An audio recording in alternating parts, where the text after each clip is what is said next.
جی السلام علیکم. پہلے 3 حصے تو ختم ہوئے اور آج یہ ہے چوتھا حصہ. تو آپ نے باتیں تو کی جس سے میں چاہتا تھا آپ مزید کچھ کھول کے بیان کریں، لیکن پھر بھی آپ کافی باتیں کہہ گئے جو میں چاہتا تھا آپ کہیں، اور آپ نے کہا اور مجھے بڑی اچھی لگی وہ باتیں. میں سمجھتا ہوں کہ 100% اچھا ہونے کا دعویٰ نہیں کرنا چاہیے، وہ فرشتہ ہے، اور 100% برا صرف شیطان ہے. تو اسٹوڈنٹ پالیٹکس میں جو لوگ انوالو تھے تو ایسا نہیں ہے کہ وہ بالکل فرشتے تھے یا بالکل شیطان تھے. نہیں ایسا بالکل ہرگز نہیں ہے. بہت سے لوگ معاملات وہاں خراب ہوتے ہیں، لوگ رد عمل میں رد عمل بھی ہوتے ہیں. پھر یہ گرفت یونیورسٹی کے حوالے سے تو اور بھی باتیں ہوں گی. تھوڑا سا آپ مجھے بتا دیجیے وہ ہاسٹل کا جو ماحول تھا، ذرا لوگوں کو بتا دیں. ہاں بڑی اس میں سلیم مغل صاحب کے طریقے سے بڑی سگڑ بیوی بھی رہا کرتی تھی اور اظہر محمود صاحب جیسے لاباری لوگ رہتے تھے. تھوڑا سا نقصان کھینچیں. یہ جو ہاسٹل تھا اس کی بھی ایک الگ دنیا ہے. جی یعنی کہ ہاسٹل میں اس زمانے میں آپ کو یاد ہوگا کہ ٹیلی فون کی سہولتیں تو تھی نہیں. ہاں، اور مکان الگ دکھتا تھا، فون الگ دکھتا تھا. وہ جو ٹیلی فون تھا بوتھ والا ٹیلی فون، اچھا وہ لگا ہوا ہوتا تھا. کیا بات ہے. اچھا 2-3 ایسے طالب علم تھے جو اس بات کی ٹیکنیک جانتے تھے کہ اس سے بغیر سکے ڈالے وہ کس طریقے سے ملا دیں. جی وہ سکے کے اندر سوراخ کر کے ہلکا سا تار باندھتے تھے. تو رات کو جب کسی کو اچانک ضرورت پڑتی تھی ٹیلی فون کرنے کی تو اس طالب علم کو جا کے اٹھایا جاتا تھا. اب بھائی چل جا کے اس کو اسی طریقے جادو سے دکھا. ہاں اسی طریقے سے جو یہ تھائی اسٹوڈنٹ ہیں یہ ان کا ایک علیحدہ گروپ تھا، غریب طالب علم لیکن ایک دوسرے کے. بڑا اچھا ماحول تھا زمانے میں کہ باقی انٹرنیشنل اسٹوڈنٹ آتے تھے یہاں پہ. یہ تھائی کھانے خود بناتے تھے اور بڑے مل کے کھاتے تھے. اور کسی دن جو ہے ان کے پاس پیسے بھی کم ہوتے تھے تو کسی دن یہ حجامت کا پروگرام بھی بناتے تھے. اچھا تو ہاسٹل کے اندر کسی ایک جگہ کے اوپر یہ کرسی لگا کے بیٹھ جاتے تھے اور ایک ساتھی باری باری سب کی حجامت کر دیتا تھا. وہ یوں پیسے بچا لیتے تھے. اچھا شادیوں کے قصے یہ ہوتے تھے، شادی یا خوشی کے تو یہ گاڑیاں موٹر سائیکلیں اور یہ وہ ارینج کر کے اور ہارن بجا بجا کے اپنی خوشی کا اظہار کرتے تھے. رات میں کسی کونے میں بیٹھ کے اپنے گانے اور یہ اس طرح کے. تو یہ پورا یعنی کہ افریقی بھی طالب علم تھے، عربی بھی طالب علم تھے. پھر میس علیحدہ عربی میس علیحدہ تھی. اچھا ہاں گلگتیوں کی میس علیحدہ تھی اور لوگوں کی سندھیوں کی میس علیحدہ تھی. تو اس کے انعام کون کرتا تھا؟ وہ مختلف طالب علم ہی کرتے تھے. اچھا آپس میں وہ کرتے تھے اور اچھے کھانے بناتے تھے اور اچھا انتظام کرتے تھے. اسی طریقے سے یعنی کہ جو ذوق والے طالب علم ہیں یعنی کہ شاعر حضرات وہ ایک دوسرے سے ربط و ضبط میں تھے. اس زمانے میں ہمارے اظہر نیاز صاحب ان کا گروپ بڑا، اس کے ساتھ احمد فواد تھے، آفتاب ندیم تھے. اور ان کے اس زمانے میں کوئی ایسا گروپ بھی تھا کہ جس کو ہر جگہ کھانے کھانے کا شوق ہو کہ تعریف کی اور کھانے کھائے اس کے جا کے؟ اس طرح کے بہت سارے، مطلب ایک الیکشن کے اندر ایک گروپ تھا وہ یعنی کہ کلو پترا کے جو باقیات یا اس کے چیزیں تھی ان کی نمائش کرتا تھا. اور آل پاکستان ٹلہ ایسوسیشن کی تو مطلب بڑی تفریح چلا کرتی. ہاں بڑی تفریح چلا کرتی تھی کراچی یونیورسٹی کے اندر. اور لوگ سرخ ہے نہ سبز ہے ایشیا کو قبض ہے اور پتہ نہیں کیا کیا نعرے گھڑ کے وہ، اور لوگ جو ہے انجوائے کرتے ایک دوسرے سے انجوائے کرتے. ایک دفعہ ایک واقعہ جو طلبہ کا احتجاج تھا یا کوئی ایسا مسئلہ تھا جو ڈاکٹر احسان رشید وائس چانسلر تھے، ہم سارے طالب علم ان کے کمرے میں گھس گئے.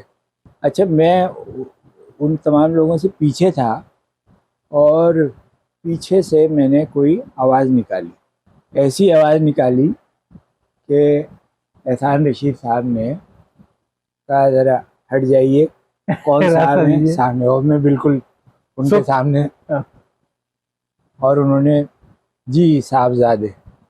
ان کا اتنا کہنا تھا کہ مجھ پہ گھڑوں پانی پڑ گیا اور اس کے بعد سے مجھے یہ وہ ہو گئی احساس ہو کہ اساتذہ کا احترام اور کس طریقے. اسی طریقے سے میجر آفتاب حسن ہمارے صدر مؤدب، ہاں وہ آ جاتے تھے سائنٹیفک سوسائٹی میں اور میں ان کے رسالہ سائنس بچوں کے لیے اس کا میں ایڈیٹر بنا دیا گیا تھا، تو اس سے بھی مجھے کچھ یافت ہوتی تھی.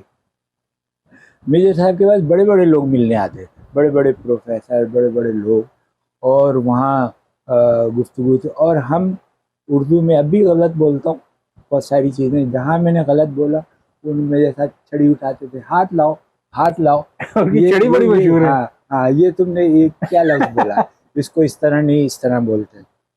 میجر صاحب جو ہے ٹرانسلیشن اردو ترجمہ جو ہے وہ فی الودیع، یعنی کہ وہ وجی سے کہتے تھے کہ وجی وہ کتاب نکالو اور وہ پیدائشی عادات، وہ انگریزی میں شیر کی کہانی ہے اس کی، تو وہ وجی لے کے بیٹھ جاتا تھا. میجر صاحب ہاتھ میں کتاب لیتے تھے، تھوڑا سا حصہ پڑھ کے، اور اس کے بعد وہ ایلسا نے یہ کیا وہ کیا فلانا کیا، وہ پورا قصہ وہ. تو میجر صاحب پھر لوگوں کو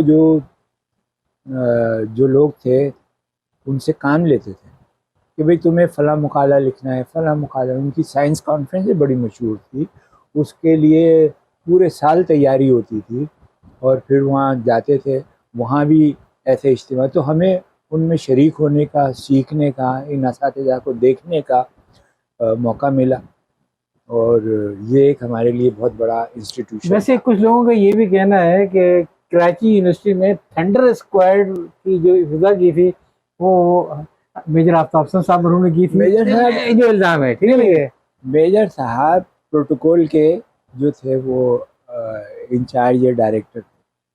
انہوں نے ایک سیدھا سا اصول نافذ کیا کہ بھئی یہ لڑکے اور لڑکیاں یہ 3 فٹ کے فاصلے سے بیٹھا کریں گے، مطلب مل کے جو کلاس روم سے باہر، کلاس روم سے، اچھا مل کے بیٹھنے کا جو تھا اس زمانے میں کراچی یونیورسٹی میں پردے والے بھی تھے، غیر پردے والے بھی تھے، لیکن تھا ماحول بہت اچھا تھا.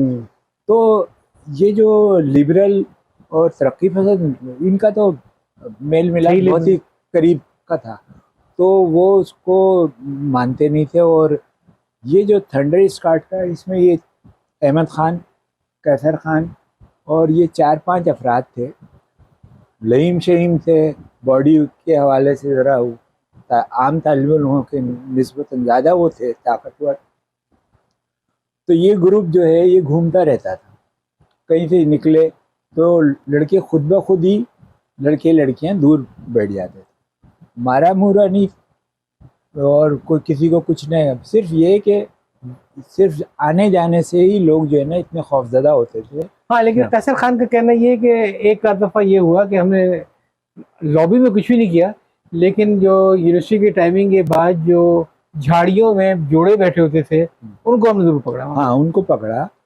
یہ اس سے دیکھیں نا مسئلہ کیا تھا، مسئلہ یہ تھا کہ یہ کراچی یونیورسٹی کے طالب علم نہیں تھے، بہت سارے ایسے لوگ تھے جو کراچی یونیورسٹی سے باہر کے لوگ تھے، وہ لڑکیاں بھی اور لڑکے بھی. یہ کیسر خان صاحب کو یہ کہنا ہے وہ آ جاتے پوائنٹ کی بس. ہاں تو وہ ان کو ملاقات کے لیے یہ اس طرح کی، تو یہ طالب علموں کے لیے بڑا ہوتا. لیکن تو صاحب اگر آپ نوجوان نسل کو مواقع فراہم نہیں کریں گے تو جگہ کون سی بچتی ہیں؟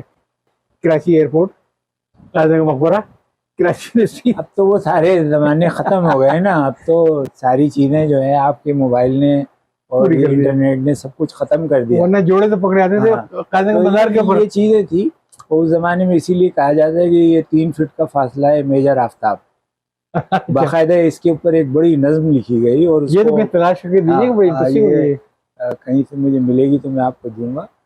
ہے 3 فٹ کا فاصلہ یہ میجر آفتاب ہے، 3 فٹ کا فاصلہ یہ میجر آفتاب. بھائی کسی کو بھی اگر معلوم ہو تو ہمیں بھجوائے، یہ بڑی خاصے کی چیز ہوگی. تو اس طرح کیونکہ غالباً ایک پروگرام میں، ٹی وی کے پروگرام میں خوشبخت شجاعت نے یہ بات کہی تھی، تو اس پر میجر آفتاب کا کہنا تھا بھائی کوئی ایک نوٹیفیکیشن مجھے آپ دکھا دیں جو میں نے جاری کیا ہو. نہیں، میجر صاحب بہت مطلب بہت مزیدار آدمی تھے، نوجوانوں سے بڑی ان کی دوستی تھی، اور لوگ ان کو پسند کرتے تھے.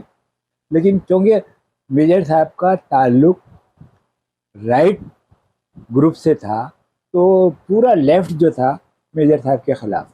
ہاں مطلب وہ بیسیکلی ان کو ڈاکٹر اشتیاق حسین قریشی صاحب جو سینٹر تھے ان کے اس کی وجہ. تو چلے صاحب یہ گفتگو چلتی رہے گی، اور میں تو بلکہ آپ سے کہوں گا کہ آئندہ ذرا آپ خود بھی ذرا ڈھونڈیے، نکالیے کراچی یونیورسٹی کے اس دور کے لوگوں کو، اور کیوں نہ ان سے بھی ہم باتیں کریں تاکہ معلوم ہو. اب آتا ہوں آپ کی صحافی زندگی کے اوپر. تو جس زمانے میں ہمارا یونیورسٹی کا آخری سیشن چل رہا تھا تو کراچی سے نوائے وقت کا اجرا ہوا. اس سے پہلے میں جسارت میں کام کر رہا تھا میں، تو اسی زمانے میں نوائے وقت، تو جسارت میں جو تنخواہ تھی وہ 350 کے قریب تھی، اور لیو ویکینسی تھی شاید. ہمارے ایک دوست اویس گوہر انڈیا گئے تھے تو ان کی جگہ کام کر رہا تھا. تو ہمارے استاد پروفیسر ذکریہ صاحب جو تھے، ذکریہ ساجد صاحب، وہ ہر طالب علم کے لیے نوکری کے بڑے فکر مند ہوتے تھے. کیا بات ہے. اور ایک ایک ادارے میں جا کے، ایک ایک اخبار میں جا کے ان سے کہتے تھے بھائی ہمارے بچوں کو جو ہے رکھو. بہت سارے لوگوں کو رکھواتے تھے. ہمیں ٹریننگ کے لیے بھی ان اخبارات میں بھیجا کرتے تھے. تو ساجد صاحب کے دوست تھے نظامی صاحب. جب انہوں نے یہاں سے اخبار شروع کیا، ہمایوں ادیب صاحب ایڈیٹر تھے، تو ایک دن ساجد صاحب پہنچ گئے ان کے پاس، نظامی صاحب کے پاس، مجید نظامی صاحب کے پاس، اور ان سے کہا کہ بھائی میرے طالب علم جو ہے ان کو رکھو تم. تو نظامی صاحب نے کہا اچھا چلیں بھیج. تو ہم کوئی 8-10 طالب علم تھے، جس میں اخلاق احمد جو ہیں وہ ایڈیٹر اخبار جہاں، اور جناب محمد سرور وہ لندن میں اخبار نکالتے ہیں، وہ یوسف خان ہمارے بہت نامور چیف رپورٹر تھے نوائے وقت کے، سیاسی رپورٹر تھے بے نظیر، ان سے بڑے مشورے لیا کرتی تھی. انتقال ہو گیا. تو اس طرح کے یہ سارے طالب علموں کو انہوں نے رکھ لیا، اور ان کو کہا کہ ہم اپرینٹس کو 800 روپے دیں گے. اور یہ 800 روپے کی تنخواہ لگا کے وہ بھول گئے. اچھا. یعنی 2 سال کا عرصہ گزر گیا اور لوگ جو ہے وہ چھوڑ کے جانے لگے. تو سارے جتنے بھی طالب علم جو تھے، ایک دن میں بھی گیا نظامی صاحب کے پاس کہ بھئی ہماری تنخواہ بڑھا دیں. تو انہوں نے کوئی جواب نہیں دیا. کہنے اچھا آپ کیا کرتے ہیں، نائٹ پہ ہیں یہ ہیں. اور مجھے ایک نیوز ویک کا رسالہ جو ہے وہ تھما دیا، ایک پیراگراف کہ اس کا ترجمہ کر دیں.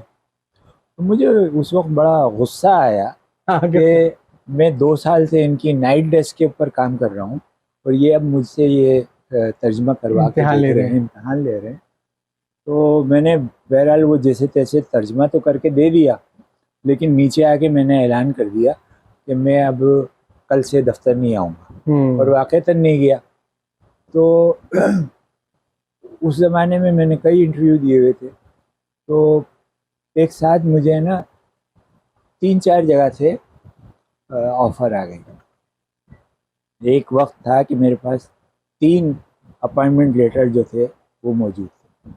اور اسی زمانے میں یہ ہوا کہ ہمارے منصور شیخ جو تھے جسارت کے چیف کامرس رپورٹر، ان کا ایک یہی الذوالفقار والی تحقیقات کرتے ہوئے ایئرپورٹ پر ان کا ایکسیڈنٹ ہوا، وہ اور بچل لغاری ہمارے رپورٹر. ان دونوں کو ایک ٹرک نے روندنے کی کوشش کی تو منصور شیخ کا انتقال ہو گیا. اچھا. اور بچل زخمی ہو گئے. تو اگلے دن منصور کا بس روڈ کے اوپر سویم تھا، تو وہاں سویم میں نے شرکت کی. اور سویم سے باہر نکلے تو صلاح الدین صاحب کھڑے ہوئے تھے. صلاح الدین صاحب میں یہ بات تھی کہ وہ اپنے ساتھیوں کا بہت خیال رکھتے تھے، اور جو کہیں پہ بھی جائے ان کے لیے سوچتے تھے، ان کی ملازمتوں کا اور ان کا. تو مجھے بلایا اور کہا کہ بھئی کل سے آپ ہمارے دفتر تشریف لے آئیں، اور وہ منصور شیخ کا تو آپ ہو گیا، آپ ان کی جگہ سنبھال لیں کامرس رپورٹ.